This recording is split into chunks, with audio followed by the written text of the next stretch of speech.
verem algumas ideias do que vocês pensam que cria desmotivação e que cria desunião num grupo de trabalho. Seja num grupo de trabalho de igreja, seja num grupo de trabalho de escola, seja num grupo de trabalho profissional, num emprego. Escreva aí algumas ideias de coisas que normalmente são as grandes causas da desunião e da desmotivação dentro do grupo. Pode ser uma palavra, pode ser uma frase, qualquer coisa que vocês sintam que normalmente um grupo não funciona bem, a dinâmica do grupo, tem um problema qualquer ali naquele grupo por causa disto.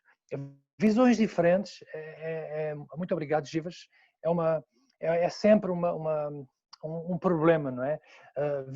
Temos visões diferentes, normalmente tentamos ir em direções diferentes, não é? E naturalmente, direções diferentes nunca podemos ir juntos.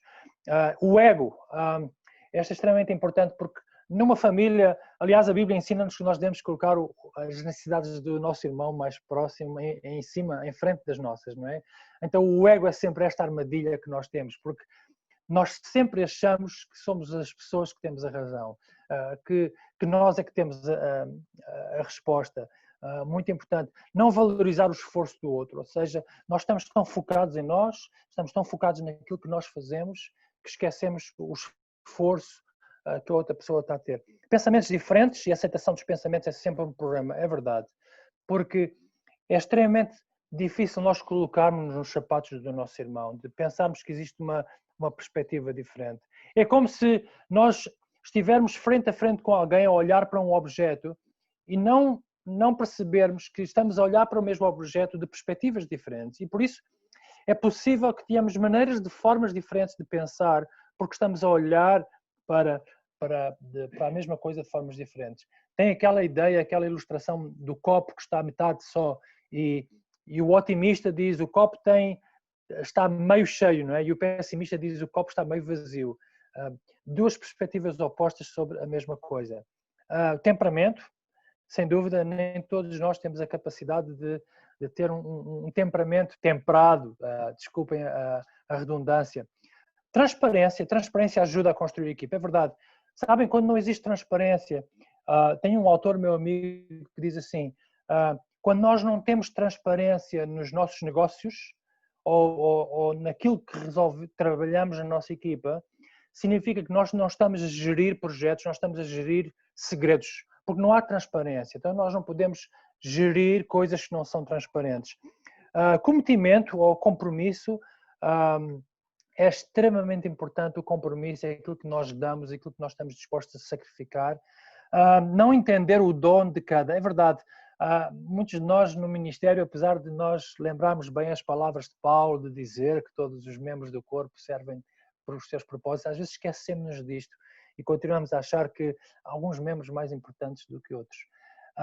Compartilhar aquilo que é compartilhar a vida, dificuldade em ser liderado, extremamente importante aqui, e também as tarefas que não nos permitem fortalecer os nossos relacionamentos.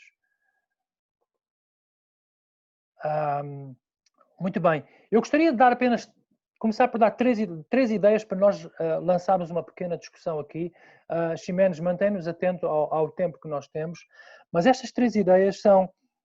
eu li um livro em que diz que existem 3 sinais de quando nós temos um trabalho miserável, um emprego miserável.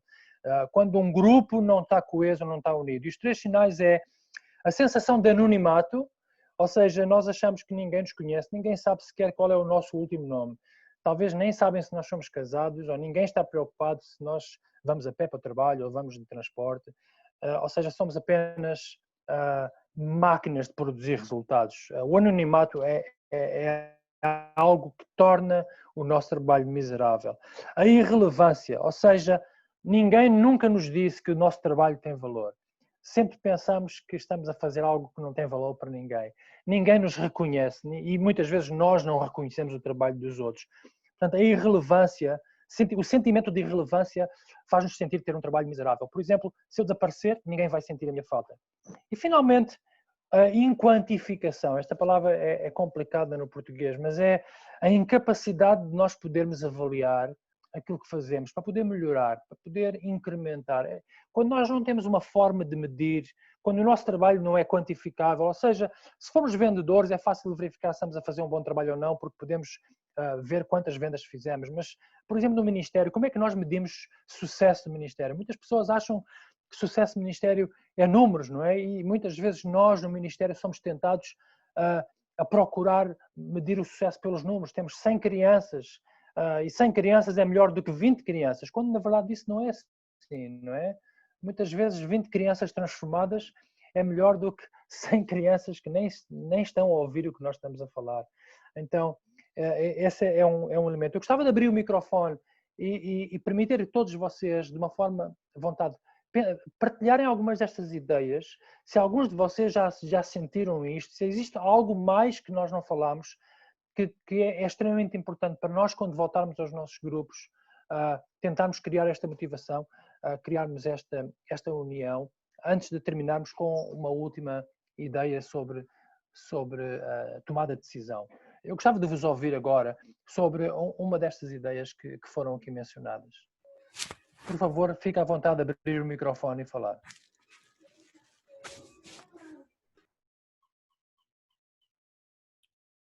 Jorge, talvez eu gostaria de enfatizar que aqui eu estou na direção da missão da OEM cá em Portugal, então a gente tem equipa remota no país e pronto. Estava a dizer da frustração dos encontros virtuais, né? E liderar uma equipa virtual também às vezes não é simples. Mas eu acho que eu percebi isso também nos últimos anos, são 4 anos que eu estou aqui em Portugal. E a questão da avaliação, né? A questão de você avaliar o trabalho de cada um e para ver se as coisas estão a funcionar ou não, se as pessoas estão às vezes insatisfeitas ou não com aquilo que elas estão a fazer.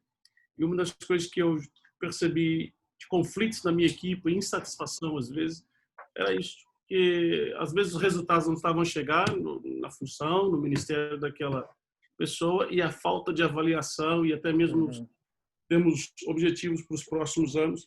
Então, uma das coisas que eu tenho tentado fazer é melhorar essa questão dentro da minha equipe, de avaliar, para ver também se eles querem continuar a fazer o que estão a fazer e aqueles que querem ajudá-los a melhorar ou manter aquilo que eles estão a fazer. É mais ou menos isso. Muito obrigado, Júlio. Isso é muito importante. E vamos falar nisso já, se ainda tivermos tempo, sobre o seguir o líder, ou seja, estamos aqui para seguir a vontade do líder e as decisões do líder, ou estamos aqui para seguir a nossa visão coletiva que pertence a todos nós e não pertence apenas ao líder. Mais alguém que gostaria de dizer alguma coisa? Eu acho também interessante a questão... meu nome é Felipe, né? Bom dia para todos.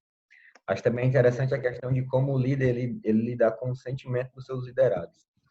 Porque às vezes o líder ele se dá bem com o sentimento de frustração. Mas quando se trabalha em uma equipe de liderança, a frustração ela bate em todos e com uma intensidade diferente, né?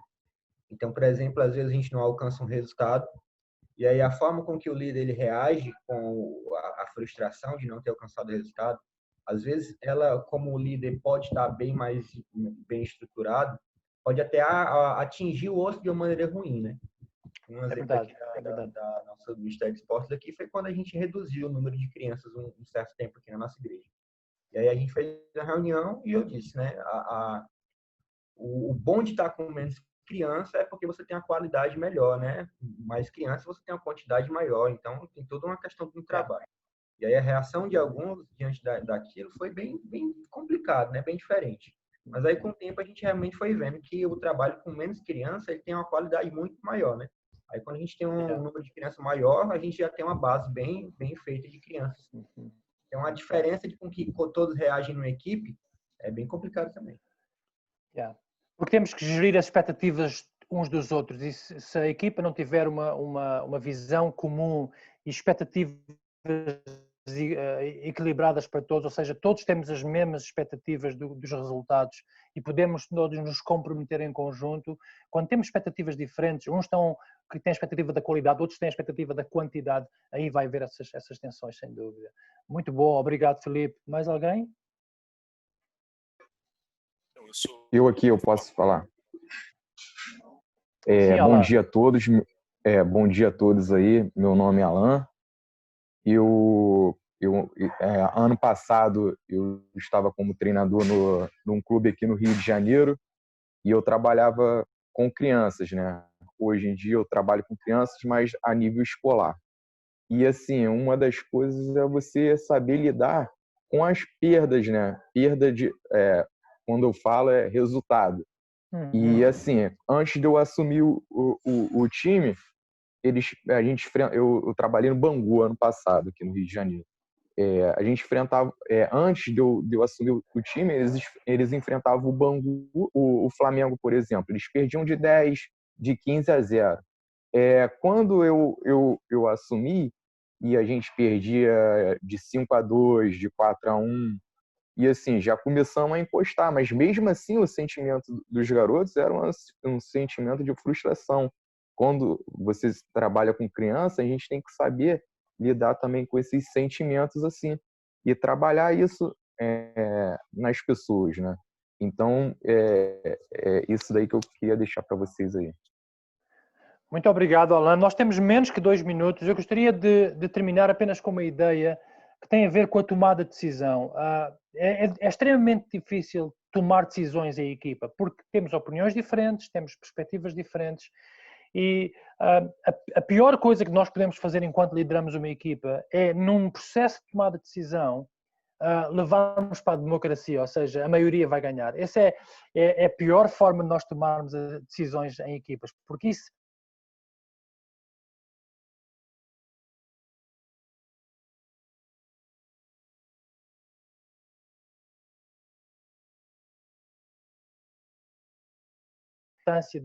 de conduzir um processo de decisão de forma a incluir consenso. E o que é consenso? Consenso é conseguir chegar a uma decisão em que pode não ser a opinião de todos, mas cada pessoa sai da reunião, sai desse encontro a dizer 3 coisas. Primeira, eu fui ouvido, a minha opinião foi ouvida.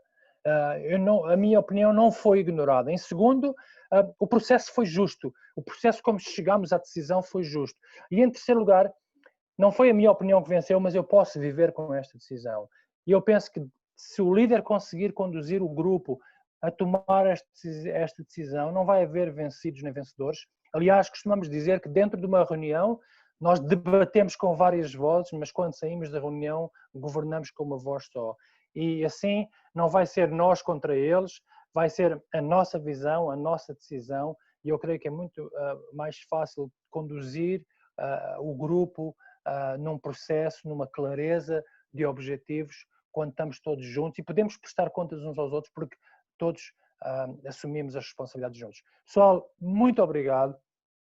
O tempo passa a voar. Não sei se é neste lado do mundo, se passa mais rápido do vosso lado, mas aqui é uma loucura.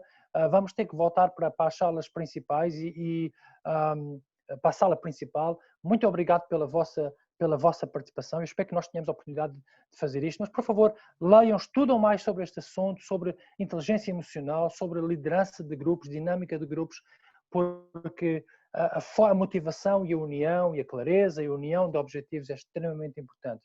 Tem aí já o link para voltar à conferência principal. Carrega aí, nós entretanto vamos encerrar esta reunião. Muito obrigado pela vossa participação. Deus vos abençoe e até uma próxima oportunidade em que estaremos todos juntos. Voltamos já a ver-nos daqui a uns minutos lá na outra sala principal, no auditório principal. Um grande abraço para vocês, muito obrigado. Deus